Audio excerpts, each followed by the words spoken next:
नमस्कार, स्वागत है आप सभी का हमारे इस बुलेटिन में। आपके साथ मैं अंजलि झा। तो चलिए बुलेटिन की शुरुआत करते हैं खबरों से। छत्तीसगढ़ के बीजापुर और कांकेर में सुरक्षा बलों के दो अलग अलग ऑपरेशन में 22 नक्सलियों के मारे जाने के बाद केंद्रीय गृह मंत्री अमित शाह ने इसे नक्सल मुक्त भारत अभियान को एक बड़ी सफलता बताया। शाह ने कहा कि मोदी सरकार नक्सलियों के खिलाफ रूथलेस अप्रोच से आगे बढ़ रही है। जो नक्सली आत्मसमर्पण नहीं कर रहे, उनके खिलाफ जीरो टॉलरेंस की नीति अपना रहे। अगले साल 31 मार्च तक भारत नक्सल मुक्त हो जाएगा।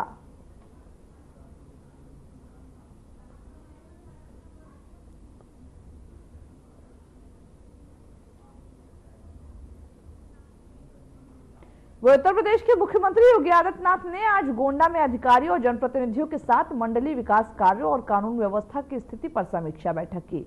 बैठक में मुख्यमंत्री ने विभिन्न विकास परियोजनाओं की प्रगति की जानकारी ली और क्षेत्र में कानून व्यवस्था बनाए रखने के लिए आवश्यक कदमों पर चर्चा की। वही मुख्यमंत्री योगी आदित्यनाथ ने अधिकारियों को निर्देशित किया कि विकास कार्यों में किसी भी प्रकार की देरी नहीं होनी चाहिए और हर योजना को समयबद्ध तरीके से पूरा किया जाए। इसके साथ ही उन्होंने क्षेत्र में अपराधों पर कड़ी निगरानी रखने और शांति बनाए रखने के लिए पुलिस और प्रशासन को सख्त दिशा निर्देश दिए।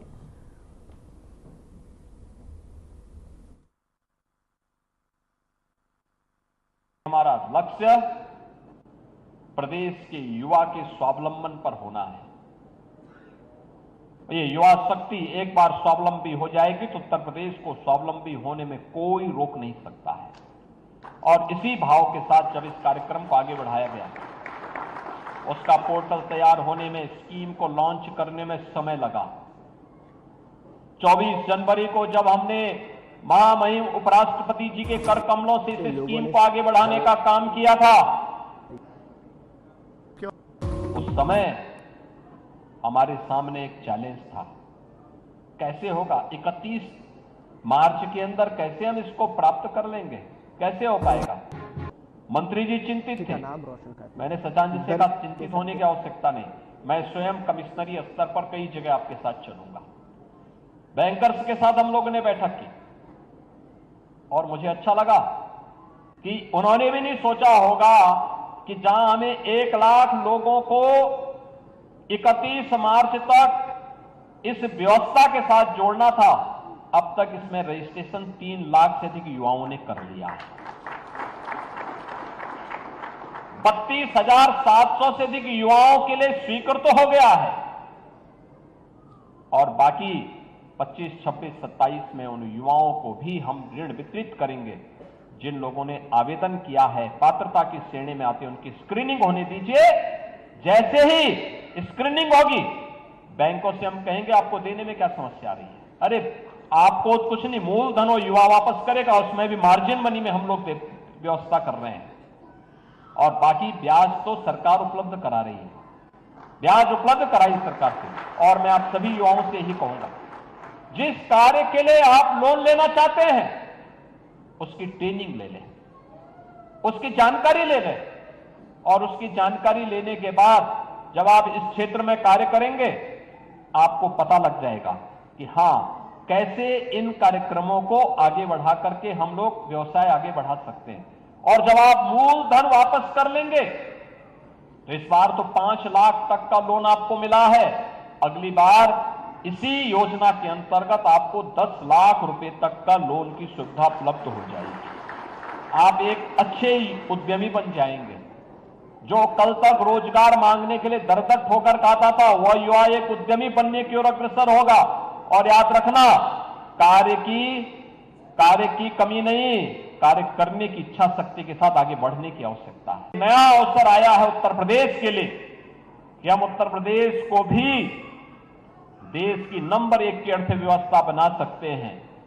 पहले 17 के पहले 7वीं अर्थव्यवस्था होती थी, आज नंबर 2 की है और तेजी के साथ, जिस तेजी के साथ उत्तर प्रदेश आगे बढ़ रहा है उसमें नंबर 1 की अर्थव्यवस्था बनने में देर नहीं लगने वाली है। बस आप सभी नौजवानों को खड़ा होना होगा और इसी के लिए आज हम सब आपके बीच आए हैं। गोंडा के पास आज नए अवसर आए हैं। याद रखना, उत्तर प्रदेश सरकार की पर्यटन नीति के अंतर्गत मुख्यमंत्री पर्यटन संवर्धन स्कीम हर जनपद की, हर विधानसभा क्षेत्र में किसी एक स्थल के सुंदरीकरण की, पर्यटन स्थल की सुंदरीकरण की कार्य योजना को भी सरकार ने आगे बढ़ाया है। आपने पर्यटन की ताकत को देखा होगा, आस्था की ताकत को आपने महाकुंभ में देखा है। हमें भी स्थानीय स्तर पर उसे आगे बढ़ाने की तैयारी करनी चाहिए।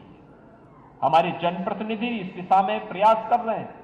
उन्होंने पहले चरण में एक एक स्थलों का सुंदरीकरण कराया है, कुछ नए स्थलों के लिए भी उनके धनराशि उपलब्ध करवाई है।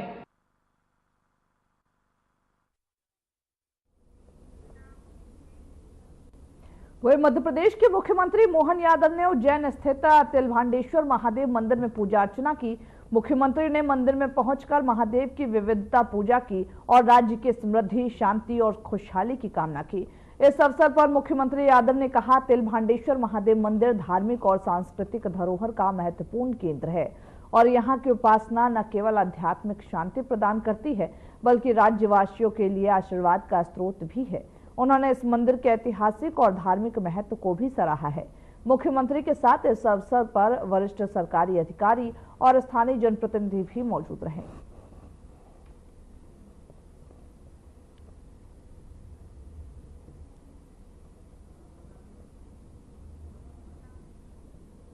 वही छत्तीसगढ़ के मुख्यमंत्री विष्णुदेव साय ने महज 1.5 साल के शासन में नक्सलवाद के खिलाफ उल्लेखनीय काम किया।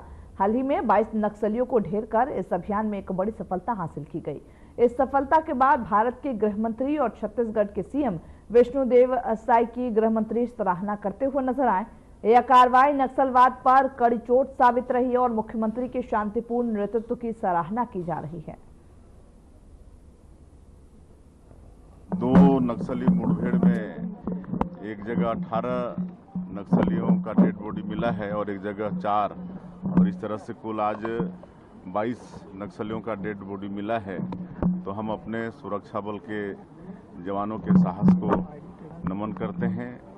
लगातार बहुत मजबूती के साथ वो लोग लड़ाई लड़ रहे हैं। एक जवान भी शहीद हुआ है सर, जवान भी शहीद हुए हैं। जी, बस्तर की खूबसूरती अब लोग देख पाएंगे। बिल्कुल, अब ज़्यादा समय नहीं लगने वाला है और हमारे माननीय गृह मंत्री जी का भी संकल्प है कि 31 मार्च 2026 तक पूरे देश से नक्सलवाद को समाप्त करना है और उस तेजी के साथ काम भी हो रहा है और हमको पूरा भरोसा है कि माननीय गृह मंत्री जी का संकल्प पूरा होगा और हमारा जो बस्तर स्वर्ग है वहाँ भी पूरे देश दुनिया के लोग जा पाएंगे।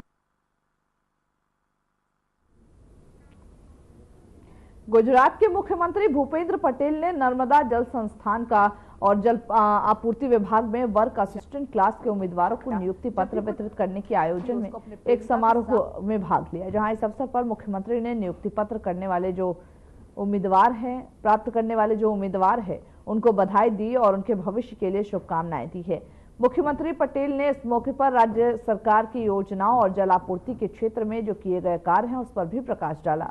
उन्होंने कहा कि राज्य सरकार का उद्देश्य जल संस्थानों का जो उचित प्रबंधन करना और साथ ही प्रत्येक नागरिक तक साफ पानी पहुंचाना है।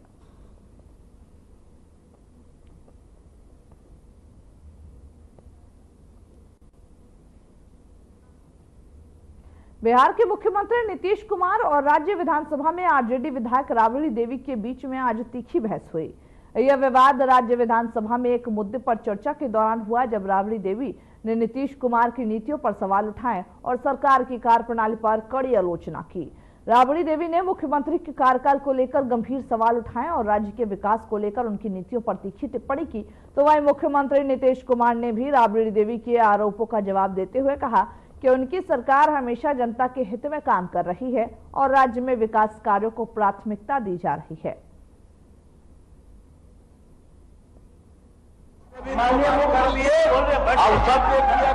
मैं आग्रह करूंगा कि कृपा करके बैठ जाइए और उसके लिए यहाँ बोलने की क्या, कहीं पर किसी की हत्या हुई है निश्चित रूप से उसकी जांच और देखेगा कि कौन गड़बड़ करता है। पहले कुछ हुआ है, हो रहा, हम तो आज ही पूछेंगे कि कितना देर हुआ और आप समझ लीजिए एक एक चीज के बारे में हम लोग जानकारी सुनिए, आप सुन लीजिए, बैठिए और अपना चीज जान लीजिए।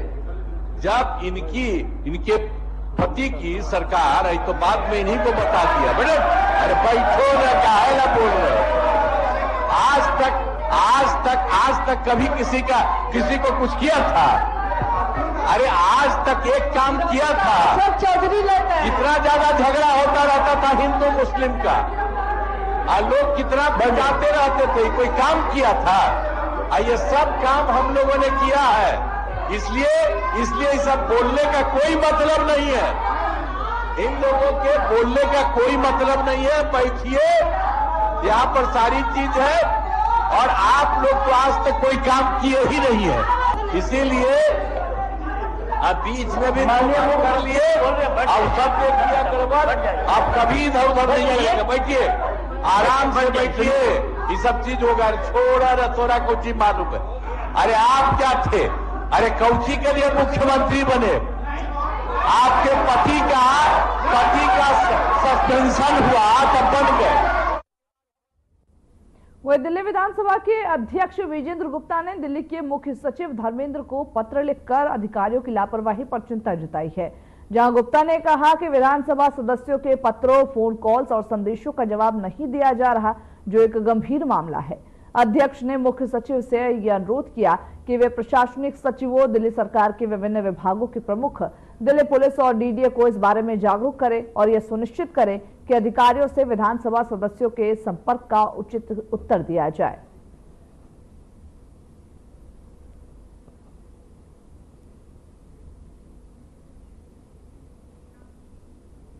वही राजस्थान के पूर्व मुख्यमंत्री और कांग्रेस नेता अशोक गहलोत ने बीजेपी पर तीखा प्रहार करते हुए कहा कि उनकी पार्टी हमेशा जनता के फायदे के लिए काम करती है। गहलोत ने यह बयान दिया कि पक्ष और विपक्ष को मिलकर के काम करना चाहिए ताकि राज्य में विकास की गति पर कोई भी प्रभाव न पड़े। वही गहलोत ने बीजेपी के व्यवहार पर सवाल उठाते हुए कहा कि हमारे 6 नेताओं को सदन से निष्कासित किया गया, जिसके बाद हमारे नेताओं को धरना देना पड़ा। यह कोई उचित व्यवहार नहीं है। बीजेपी का नेतृत्व अनुभव विहीन है और इनके मार्गदर्शन करने वाला कोई नहीं। गहलोत ने आगे कहा कि विपक्ष के पास अब भी एक अवसर है जहां वे सरकार के साथ मिलकर सहयोग कर सकते हैं और राज्य के विकास में योगदान दे सकते हैं। और कांग्रेस ने लगातार, आप देख लीजिए, लगभग 1 साल से ज्यादा हो गया है, कोई आंदोलन खड़ा नहीं किया, बल्कि हमने अपनी बात कही जरूर है मीडिया के माध्यम से। इनको समझ आना चाहिए कि हम जो कहना चाहते हैं वो इनके इंटरेस्ट के अंदर है, खुद के। गवर्नमेंट अगर अच्छी चलेगी, अच्छी गवर्नेंस होगी, तो फायदा किसको मिलेगा? पब्लिक को मिलेगा। हमारा ध्येय है कि पब्लिक को फायदा मिले, उसमें कोई कॉम्प्रोमाइज नहीं हो, पक्ष विपक्ष मिलकर के ऐसे काम करें जिससे कि आम जनता को उसका लाभ मिले, विकास में कोई कमी नहीं रहे। ये हमारा ध्येय है लोकतंत्र के अंदर। अब ये इनके ऊपर निर्भर करता है कितना विपक्ष उठा लेके चलते हैं। अभी दोतासाजी के मामले में देख लिया आपने, जो 6 लोगों को इन्होंने निष्कासित किया जिस रूप में, और जो बिहेव किया हमारे साथ में, धरना तक देना पड़ा यहाँ पर।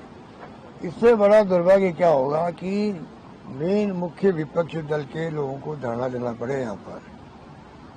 धरना शांतिपूर्वक दिया गया,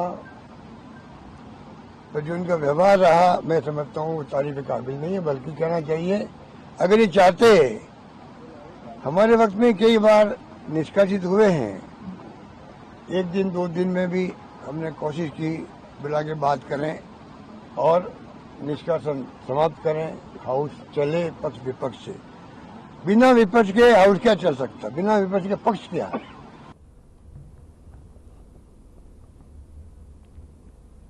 वही बिहार की पूर्व मुख्यमंत्री और आरजेडी नेता राबड़ी देवी ने पार्टी के अन्य विधायकों के साथ बिहार विधान परिषद के बाहर विरोध प्रदर्शन किया। राबड़ी देवी ने राज्य में बढ़ती आपराधिक घटनाओं पर सरकार को घेरते हुए कहा कि बिहार में सुशासन की सरकार में हर दिन हत्या, बलात्कार और चोरियां हो रही। सरकार के पास इन घटनाओं को रोकने की शक्ति नहीं है। होली में 2 दिन में 22 हत्याएं हुई, लेकिन सरकार कोई कार्रवाई नहीं कर रही। सुशासन राज अब जंगल राज बन चुका है।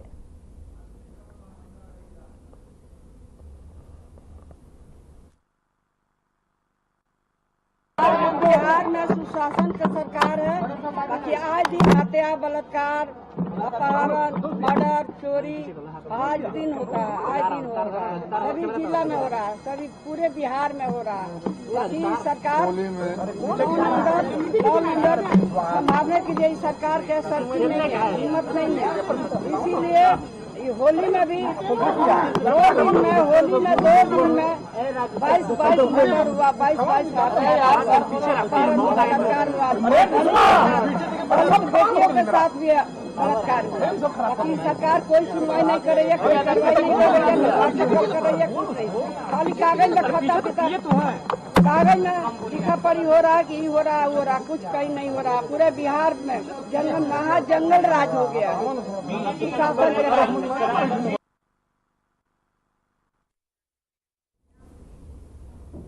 डीएमके सांसदों ने संसद भवन परिसर में परिसीमन के मुद्दे पर विरोध प्रदर्शन किया। वहीं सांसदों ने इस फैसले के खिलाफ नारेबाजी की और आरोप लगाया कि यह कदम उनके राज्य के अधिकारों का उल्लंघन करता है। उनका कहना है कि परिसीमन से उनके राज्य की राजनीतिक स्थिति पर प्रतिकूल असर पड़ रहा। वही प्रदर्शनकारियों ने सरकार से इस फैसले को वापस लेने की मांग की है।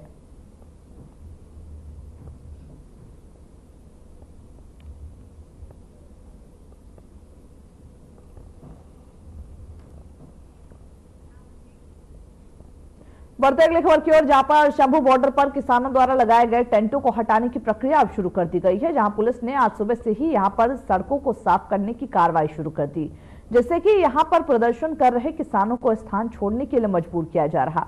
आपको यह बताते चले कि किसानों के विरोध प्रदर्शन को लेकर के प्रशासन ने कड़ी कार्रवाई करते हुए टेंटों और अन्य जो अस्थायी निर्माण है उसको हटाना शुरू किया। पुलिस की भारी तादाद में तैनाती भी की गई ताकि कोई भी अप्रिय घटना न हो। इस दौरान किसानों और पुलिस के बीच तनाव की स्थिति भी बन रही है। हालांकि अब तक किसी भी प्रकार की हिंसक झड़प नहीं खबर आई है।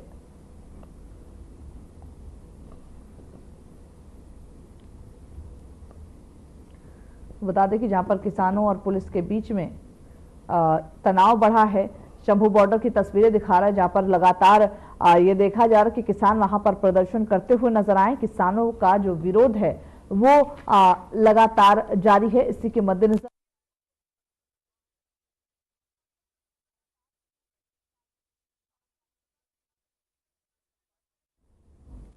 टेंट हटाए गए और किसानों का जो विरोध है वो लगातार जारी है। इसी के मद्देनजर सरकार ने यह फैसला लिया कि वहां से टेंटों को हटा दिया जाएगा ताकि जो किसान वहां पर हैं उनको भी हटने के लिए मजबूर होना पड़े।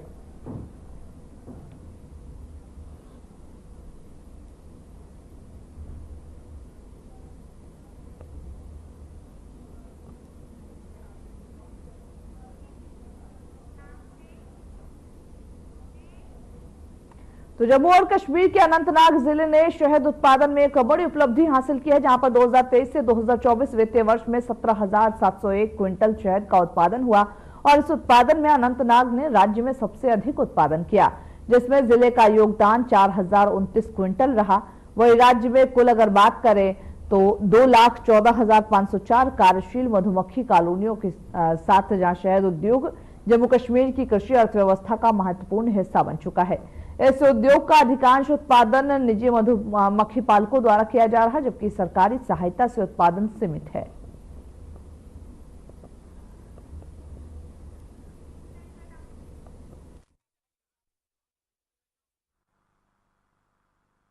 एक न्यूज़ मेरे पास भी आई कि एग्रीकल्चर प्रोडक्शन डिपार्टमेंट ने जो डाटा शेयर किया है उसके हिसाब से जो अनंतनाग डिस्ट्रिक्ट है यहाँ पे both in terms of number of colonies जो अनंतनाग डिस्ट्रिक्ट में है एंड प्रोडक्शन दोनों में जो अनंतनाग हमारी यूनियन टेरिटरी के 20 डिस्ट्रिक्टों में सबसे आगे है।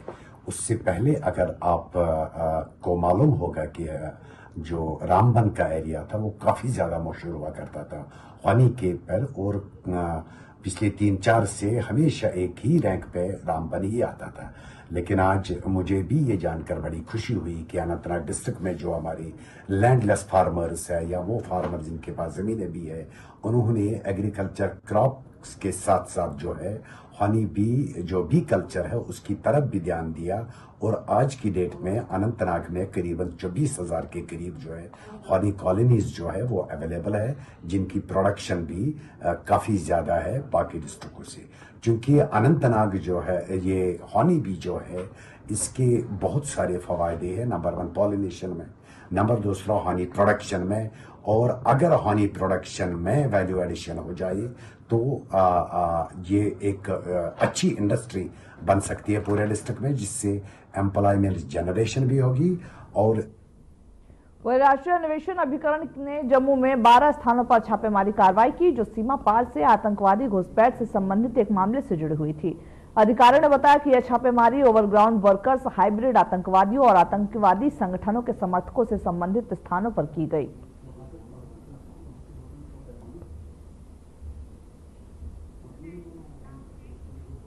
वही गांदरबल के मिनी सचिवालय में 20 मार्च को गांदरबल के जिला प्रशासन के सहयोग से तहसील कार्यालय तुलामुल्ला द्वारा पौधारोपण अभियान का आयोजन किया गया।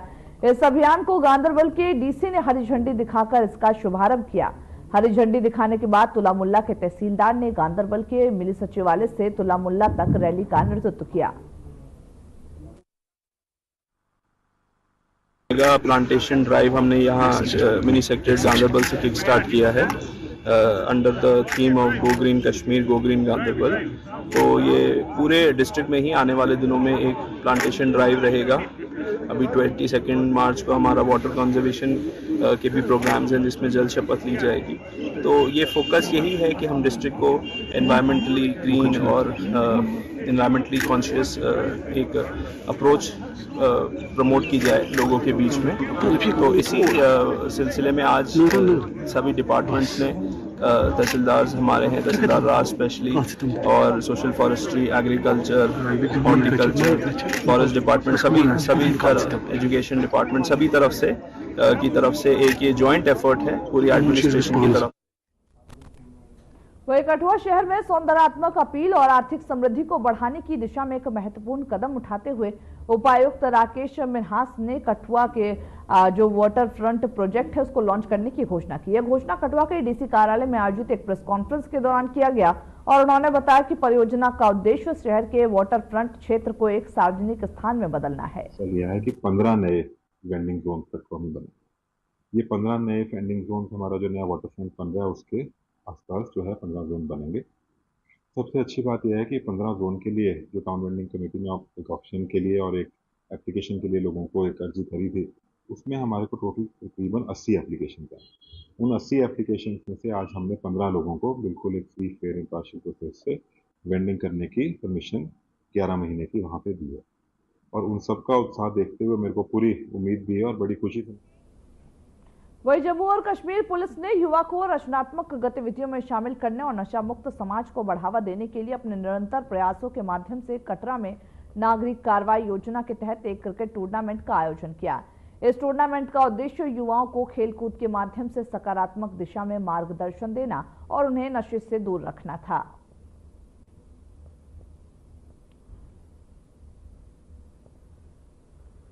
एक्शन प्रोग्राम के तहत हम अपने यूथ को इन्वॉल्व करते हैं सो दैट उनका ध्यान गलत तरफ ना जाए, नशे की तरफ ना जाए और वो अपनी सेहत और अपने यूथ को लेकर मोटिवेटेड फील करें, हमारे साथ इंटरेक्ट करें और आगे बढ़ने की कोशिश में लगे रहें। जी, आज के सिविक एक्शन प्रोग्राम जो कटरा में है, हमारी 8 टीम्स पार्टिसिपेट करेंगी और अल्टीमेटली 2 टीम्स जो विनर टीम्स होंगी उनके लिए पर्याप्त इनाम भी रखे गए हैं।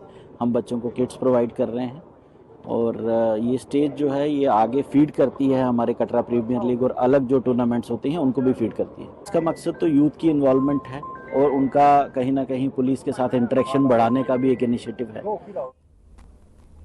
वह अनंतनाग पुलिस ने कोकरनाग से लापता लड़की के मामले को सुलझा लिया है। जानकारी के मुताबिक 6 मार्च 2025 को पुलिस को लापता होने की रिपोर्ट मिली थी, जिसके बाद जांच शुरू की गई। वहीं एसएसपी डॉक्टर जीवी सुदीप चक्रवर्ती ने बताया कि तकनीकी साक्ष्य के आधार पर ये पूरा मामला दर्ज किया गया था। स्टेशन में दर्ज हुए एक मिसिंग केस को सुलझा लिया है। जांच के दौरान महिला की हत्या का मामला सामने आ गए और महिला की डेड बॉडी आरोपी की घर लावीपुरा श्रीनगर स्थित घर से बरामद किया गया और आरोपी को गिरफ्तार कर लिया है। इस महीने 16 तारीख को कोकरनाग पुलिस स्टेशन में हमको एक लड़की का लापता होने का रिपोर्ट दर्ज हुई थी। तुरंत हमारा टीम ने एक्शन लेते हुए इन्वेस्टिगेशन शुरू की। टेक्निकल एविडेंस में पता चला कि इस लड़की को अल्ताफ मीर ये लावीपुरा श्रीनगर का रहने वाला है। वहीं अनंतनाग में समाज कल्याण विभाग द्वारा राष्ट्रीय ड्रग की मांग घटाने की योजना के तहत एक दिवसीय जागरूकता कार्यक्रम आयोजित किया गया, जहां कार्यक्रम का उद्देश्य स्थानीय समुदाय विशेष रूप से ड्राइवरों को नशे की लत से दूर रखना और इसके समाज पर प्रभावों के बारे में जागरूक करना था।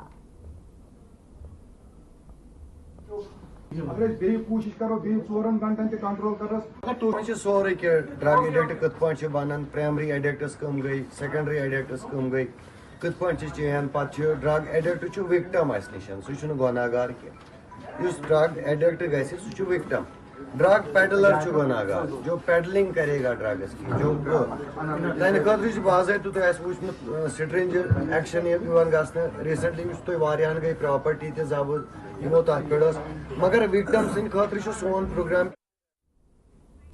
तो चलिए खबरों के हमारे इस बुलेटिन में बस इतना ही। मुझे दीजिए इजाजत। नमस्कार।